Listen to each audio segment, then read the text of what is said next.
Praise the Lord. கர்த்தருக்கு ஸ்தோத்திரம். 2025 இந்த ஆண்டுக்காக கர்த்தருக்கு நன்றி செலுத்துங்க, ஸ்தோத்திரம் செலுத்துங்க.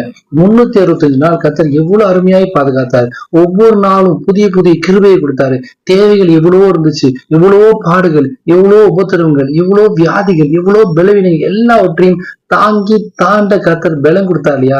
அதுக்காக கர்த்தருக்கு ஸ்தோத்திரம் செலுத்துங்க. இல்லாதவர்களை குறித்து கவலைப்படாதீங்க, இருக்கிறதுக்காக கர்த்தர் நன்றி செலுத்துங்க.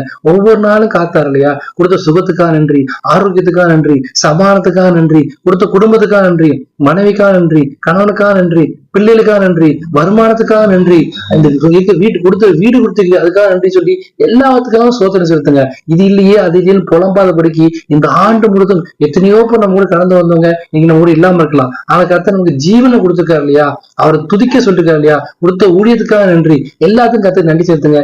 இருக்கிறதுக்காக நன்றி செலுத்தீங்கன்னா கர்த்தர் இல்லாதவர்களை இருக்கிறது போல அழைக்கிற தேவன். இது பதினொன்றுக்காக உங்களுக்கு ஆசீர்வாதம் வர வேண்டியிருக்கோ எல்லாவற்றையும் புதிய ஆண்டுல புதிய அபிஷேகத்தை, புதிய வல்லமையை, புதிய கிருபையை, புதிய ஆசீர்வாதத்தை, புதிய பொருட்களை, புதிய புதிய காரியங்களை சுதந்திரம் கர்த்தர் ஆசீர்வாருங்க.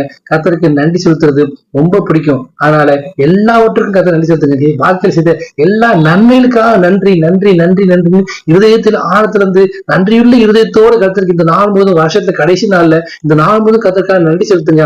எவ்வளவு விபத்து ஆபத்து எத்தனையோ பாக்குறோம், ஆஸ்பத்திரி எத்தனையோ பேர் அட்மிட் ஆகிறாங்க, எவ்வளவு காரியங்கள் இருக்கு. ஆனா எல்லாவற்றிலும் விலக்கி காத்து நம்மளுக்கு ஜீவனை கொடுத்து, சுகத்தை கொடுத்து, பலத்தை கொடுத்து கர்த்தர் எவ்வளவு ஆசீர்வாதமா வச்சிருக்காரு.